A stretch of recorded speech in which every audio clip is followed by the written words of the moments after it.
Welcome back. Okay, among the couple of stocks that disappointed with their numbers on Friday were the realty stocks. Pragya spoke to you about Oberoi Realty, but Sobha Developers also had a bit of a disappointment as far as the street was concerned. Mr. J.C. Sharma, Vice Chairman and Managing Director of Sobha Developers, joins in. Mr. Sharma, good morning to you. Thanks for joining us. With this quarterly performance, will you be able to meet your FY14 guidance of 4.2 million square feet and that 2,600 crore sales in terms of value at all, sir? See, our FY14 guidance was for 4.2 million square feet of volume sales and 2,600 crore in value sales. We don't think that we should be able to beat that, but we are confident that what we have achieved in FY12-13, that was 2,200 crore in value sales as well as 3.76 million square feet in volume sales, we should be able to do better than that. As far as recognition of revenue is concerned, definitely we should be able to do better than what we have done in the FY12-13 vis-a-vis FY13-14.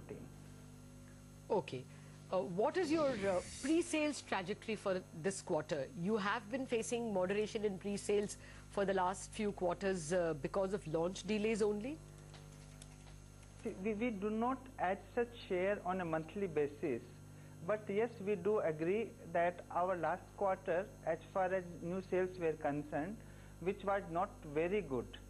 Vis-a-vis this year, this last month, it has started reasonably well, which gives us that confidence that the performance operational what we had in the last quarter was just basically a blip. The growth should continue as far as new sales are concerned. Okay. Mr. Sharma, good morning. Your average realizations are close to 6,800 rupees a square feet this time. Can you just give us a sense of whether you see a significant price increase here on, or do you think the realizations will stand at around these levels itself?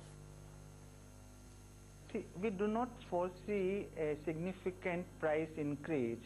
Rather, our financial performance needs to be viewed in that context, where our ability to pass on the increase in our input cost stands restricted, but still the inflationary pressure continues to remain very high. In that environment, to maintain both volume growth as well as maintain and sustain the margin, we believe is quite commendable, and we hope that going forward that thing should continue. All right. Since you spoke about margins, let me try and get a little more color on it. This time the margins have slipped to 27% versus, 30% plus earlier on. What is the main reason for that, and will this margin pressure continue? Our margins should be around 28%, and at PBT and PAT level, we are at 10% to 11% level, and going forward, we believe that it should remain. You need to recognize that we have not passed on that increase in the input cost in most of our projects, but still to have maintained the basic operating margins above 35% in case of real estate and about 20% in case of contracts and our manufacturing division, it continues. Okay. Mr. Sharma, have you faced further price and volume moderation in Gurgaon area, as you had indicated last quarter? Have volumes dipped in the Gurgaon area? See, if you really look at, I will just like to, you have asked a very good question, give you the background. We are operating in the southern market, northern market, and in the western market, Pune. If you look at our performance for the southern market for the first 9 months of this financial year, we have achieved a value growth of 41% in the first 9 months and a volume growth of 13% in the first 9 months. It is because of the sluggish performance in our Gurgaon and Pune market, while there has been a value growth of about 13% overall, the volume growth has rather slipped and lower than the first 9 months of the preceding financial year. Now going forward, we believe that in Gurgaon, the last month has been the best ever month in the first 10 months of this financial year. If this trend continues, we do believe that the worst is over as far as the Gurgaon market is concerned, and we hope that we will continue to do well in our core southern market in this quarter as well as going forward. Okay. Mr. Sharma, how is the launch pipeline looking like in the southern markets you refer to? Bangalore, Cochin, Calicut. What are the big projects there? We hope to launch 3 big projects in Bangalore alone in the next 2 quarters. Rather, one project had been launched last month, Silicon Oasis in Bangalore. It has met with good response. We also hope to launch 2 projects in Cochin and Calicut also in the next 2 months, and one more project in Bangalore as well. The overall pipeline of the new launches will be about 11 million square feet in the coming 12 months period. Okay, so 11 million square feet in the next 12 months is what you're targeting. What kind of realizations are you hoping to achieve with these new projects? See, around the same 6,000 plus kind of a sale price average we hope to achieve from these new project launches. Okay. Finally, what about your cash flow situation? Is there any improvement that you've seen this quarter? Now, I can also share with you about our cash flows. The overall cash flows for the last quarter had been the best ever. We collected 656 crore in the last 3 months, and we had collected more than 1900 crore in the first 9 months of this financial year. These have been our highest ever cash collections in our history. We probably remain the only real estate company where we continue to meet all our operational costs, all our interest costs, all our taxes as well as dividend, and still generate positive cash flow to meet our capex requirement and our further land purchases requirement, which again in a given environment you people can understand and appreciate better. All right, we'll leave it at that. Thank you very much, Mr. Sharma, for joining us. So that's the word coming in from Sobha developers. Actually, Oberoi disappointed much more than Sobha. In Sobha's case, it was only Gurgaon, but in Oberoi's case, as Pragya was telling us, pretty disappointing numbers. And these are the stronger elements in the real estate pack itself, and there the numbers haven't gone down too well. Okay, let's look at what other trading calls our experts are bringing in this morning. Mr. S.P. Tulsian joins in first. We'll have more experts joining in a minute. Good morning, Mr. Tulsian. Thank you very much. Let me start with something brighten to brighten up the week, which at the moment looks a little dull. Delta Corp, clearly surprised with its numbers. That's on your buy list today? That's right, and largely if you really see the income profile or the breakup, the entire working has come from the core operations, that is the gaming business. There is sequential growth. In fact, this quarter is always the best, for the gaming business. But apart from that, they have exited totally from real estate business. They've sold their investments in the Kenyan subsidiaries also, whatever they have been left with. And if you really take a call, otherwise, generally in the previous quarters, the real estate has been the contributor to the EBITs and all that. So even if you take the exceptional gain of about 15 crores, which they earned from the sale of their investments in the Kenyan subsidiaries, the overall performance, plus their Daman casino is due for operations, maybe in the next about couple of months. So that will start adding to the FY15 performance also. So I think exiting from real estate, better performance, and from exiting from real estate in all respects will be seen. I just wanted to point out, on Friday itself it rose 7.5%, but you still think there's still, because there is trading momentum which we have seen. In fact, it has gone up to a level of maybe about 115, 120. So one can say that there has been a better, strong trading grip. So again, I'm expecting a price of about 120, maybe in next week to 10 days or so. Yeah. All right, Mr. Tulsian, I know you have lots more stocks, but we've gone on for a bit. We'll take a break and we are back with more experts to give you trading calls for the day.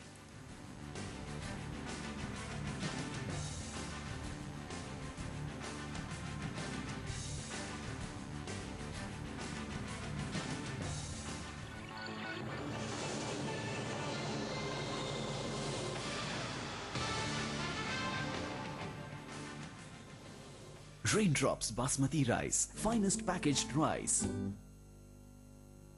Mr. Kumar, the payment's done. Mala, my glasses? Ah, sure, I'll just check. Mala, passbook. Federal Bank presents the FedBook app. Your mobile phone is now your passbook. Federal Bank, your perfect banking partner. It's about honor, pride and courage. It's about being human.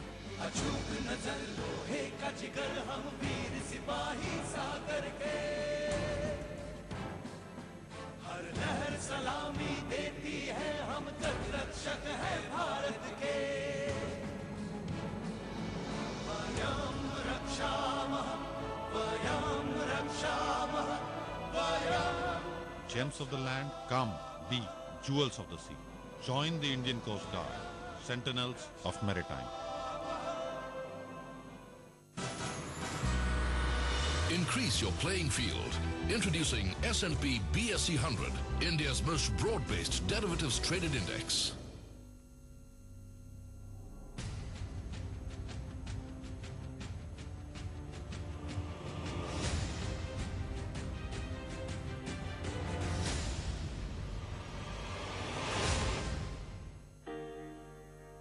Why can't we put energy to sleep at night?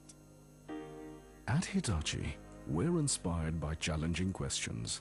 That's why, using our advanced power systems and information technologies, we are creating integrated solutions to help cities meet the growing demand for energy, today and tomorrow. Hitachi Social Innovation. It's our future. Hitachi, inspire the next.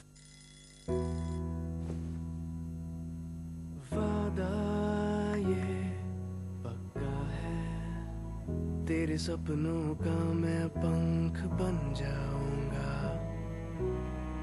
कर चोट लगे तो पट्टी बन जाऊंगा हर जीत में तेरी हर हार में तेरी हर मोड़ पे तुझसे हर मोड़ पे कदम मिलाऊं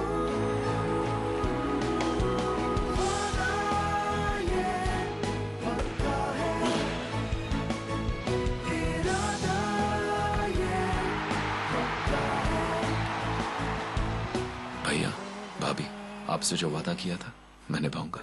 चाचू, हम जीत गए। जो वादे निभाए जाते हैं वो हमेशा याद रहते हैं। ICICI लोम्बार्ड, निभाए वादे।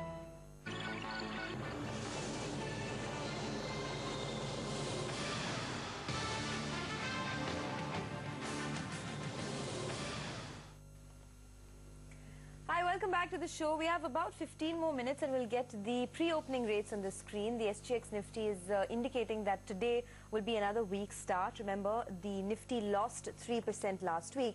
So let's get in a couple of more guests to tell us how much more damage is in store for us. We have Ajay Bodke of Prabhudas Lilladher who joins into our discussion. And in a bit, we'll get Hemant Thukral as well. Ajay, hi, good morning. It's been quite a rough start to the year for most global markets, including ours. Are you getting a sense that there's more damage to come?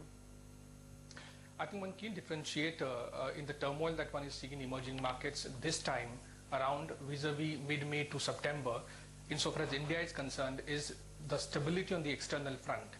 And thanks to the RBI governor, I think the $34 billion of long-term money that has flown in through the concessional swap arrangements has provided a strong support to the Indian currency.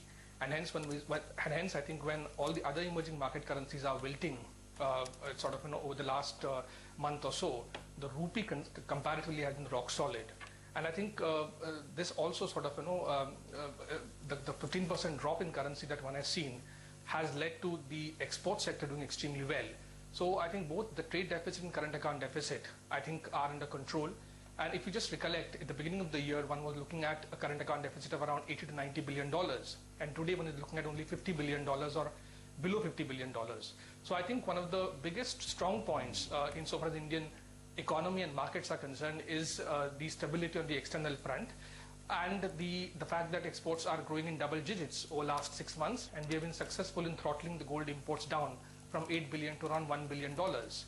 I think on the fiscal deficit front also, the fiscal compression that the finance minister had promised is very much on cards. We are looking at fiscal deficit not crossing the red line of 4.8%, which also sort of gives more maneuverability to the RBI as you go forward in terms of accommodating a stance which is more neutral, if not accommodative. So that's, I think, a second positive that I'm seeing for the economy.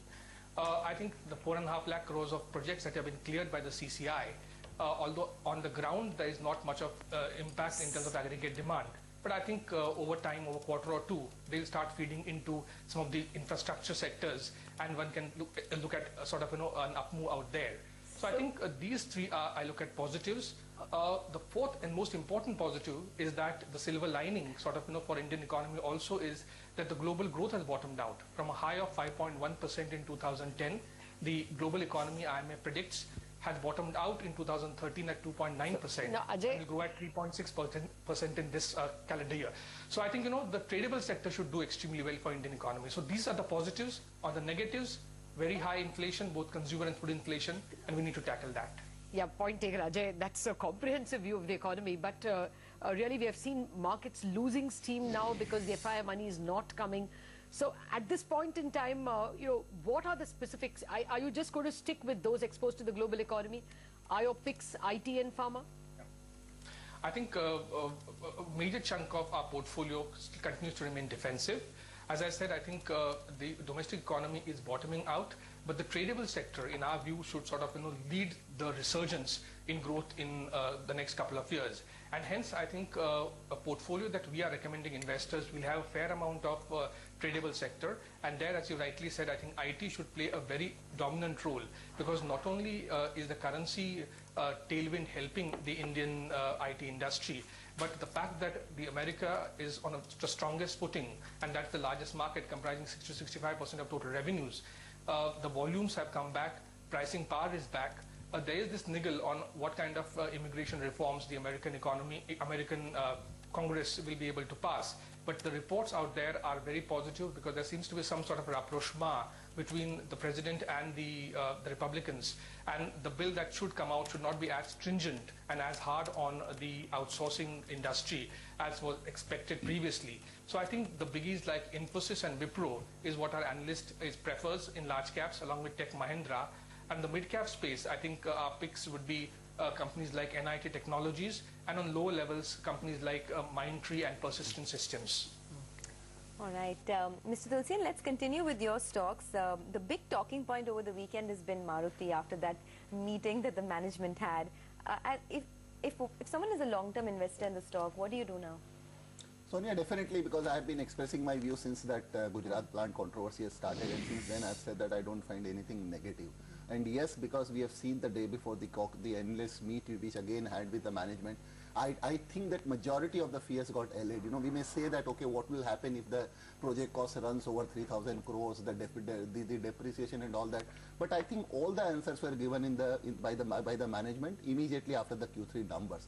Because if you see, it will be futile to think that 3,000 crore will only be provided by Suzuki and then at the time of the project. And now we are talking of when the company has clearly said it will be cash neutral, not the PAT or cost neutral, it's a cash neutral. So we presume that depreciation, whether you take an average life of 15 years or the normal capex of about 300 crores, which works out to 4-5% of the project cost, every year. So that will be there, that will continue to be there. Apart from that, if you really see the monthly sales numbers, why I'm taking on a month on month, 91,000 were the sales number in month of December, and now we see close to 1,03,000 crore, 1,03,000 vehicles. That means absolute increase of 12,000. I'm not taking a YOY because situation has, lot of water has flown, since then. But you take a month on month. We always see good amount of sales happening in January because of the various considerations, new models and all sort of things. So positive sales number for month of January, 1,03,000 vehicles against 91,000 of December 2013. Better Q3 numbers, and I don't think that there is any kind of controversy now. And the best thing that whatever shorts and longs, which we have seen the technical, things having taken place in the stock falling to 1550, moving back to 1700, then again, settling now at 1630, makes a very good entry point now, I think. And one can keep the positional view can, you know, look to see a rise of about 100 to 120 in the stock in this next month or so. All right. Mr. Tulsian, just hold on to that thought. We've got some results season guests as well. Mr. R.K. Garg, the Director of Finance at Petronet LNG, is joining us on the phone line from Delhi. Mr. Garg, thanks a lot. Actually, you have to take us through your numbers. How were your margins this time around, as well your sales? You see, for this quarter, we have the full quarter interest and depreciation hitting our expense because of the Kochi commissioning in the last quarter. And you know, the Kochi is facing an issue of connectivity of the pipeline. And currently at Kochi, we are connected only very small pipeline where the volume is only 5%.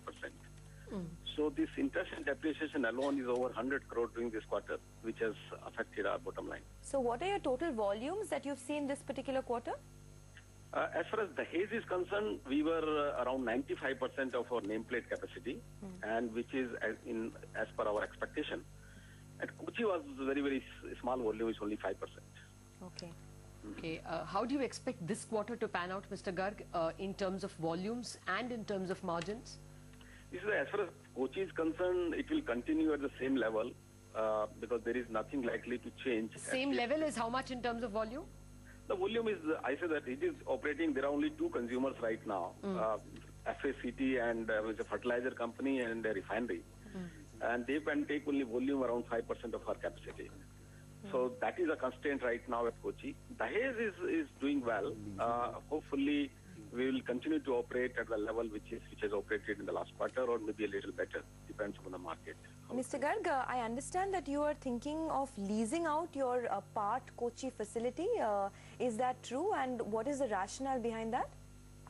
No, actually, we have thought that because the pipeline is not yet connected, which can flow the volume from Kochi, we are just, it is a very, very initial stage to use our storage, LNG storage capacity for unloading some LNG and reload again to meet some requirement of some suppliers that who wanted to use the reload capacity or storage capacity at some terminals to make the advantage of their pricing advantage whenever they feel the prices are right or flexibility they need. So they can use our storage tanks because we have two storage tanks right now at Kochi which can be used for this purpose. Okay. Just one more word on your margins. This time around it was quite weak at about 3%. Going ahead, do you think this weakness in margins will continue? I can only say the short term, you can see this impact. But as we have on the long term side, the haze, we have already given our capacity on a long term basis of around 15 million ton now on a user pay basis. The haze is totally risk free and we have taken care of that. The short term things would continue probably at these levels because currently is the winter months where the prices of LNG has also moved, and whereas the volumes are stable. So that's I think we will look like. When will the Kochi-Mangalore pipeline start, Mr. Garg? Kochi-Mangalore pipeline is on the priority for us because there are still some issues in one or two districts in Kerala, which basically at the highest level in Kerala is being discussed, and we are hopeful that if the matter is resolved, then it will be quite fast. Okay, just one final question then, sir. You know, the Kochi terminal, as I understand, is one of your prime volume generators, and now it's started to drag quite a bit. The utilization is just 5%. How many quarters of weak performance are you expecting from the Kochi terminal itself? And if you are leasing out any of the facility, will that be done within this year itself? No, main capacity or profit earner is the Dahej terminal. Kochi has just commissioned. And Kochi, we don't see anything very great happening in very near future because ultimately everything depends on the pipeline. And this option of leasing out some facility or giving some storage capacity, it's very small in terms of numbers. It's not going to make much of a difference. What will the volume at Dahej be? Your second jetty is coming up, no? Yeah, second jetty is likely to be commissioned by March this year. And the current volume is around 10 million ton, as I mentioned, or 95% of capacity. Once the second jetty is commissioned, we have already given 1.25 million ton capacity to GSPC, and they will be bringing their LNG. So definitely the volumes are likely to increase once the second jet is commissioned. All right. Thank you very much, Mr. Garg, for joining us with your thoughts. Okay, we also have Hemant Thakral joining in. Good morning, Hemant. The mood from Asia looks very, very despondent. How do you trade the Nifty? Yeah, morning, Lata. I think, Lata, if we concentrate on few data points post the rollovers, the things are not looking that encouraging, especially on the large cap fronts, and again because the banking side has seen a lot of shorts being rolled over. All the high beta spaces have seen majority shorts being rolled. That is a very big issue. Though mid caps may continue to outperform, the large caps will struggle. So, and the way the Nifty FIs data is coming forward, I think the FIs will continue to do that selling pressure. So seeing all these data points, I think Nifty will continue to struggle, and we slowly and steadily we may have to retest the 200 days moving average, which is hovering around 5970, 5950 zone. And 6,000 put writers, I think, are betting on the same thing. That is why you have the highest open interest on the 6,000 puts. So I think around those areas Nifty may find some ground and start to rebound back, but at higher levels we will see selling pressure coming in. So I'll continue to recommend a sell on rise till Nifty spot crosses 6130. That will be my stop loss for all the short positions, and I see the target as 5950, 5970 zone coming in next few trading sessions itself. Okay, that certainly looks, when you looked at the SGX Nifty this morning, Hemant. Let's take a break. We'll come back with more questions for our guests.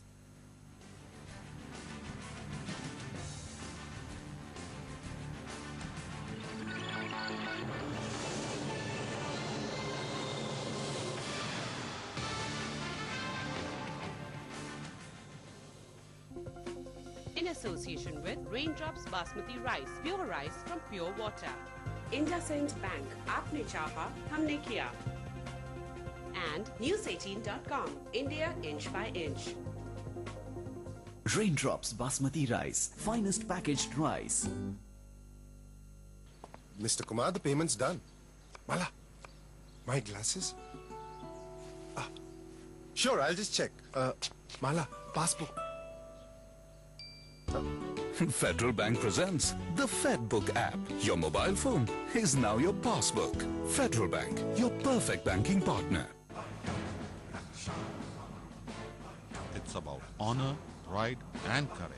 It's about being human.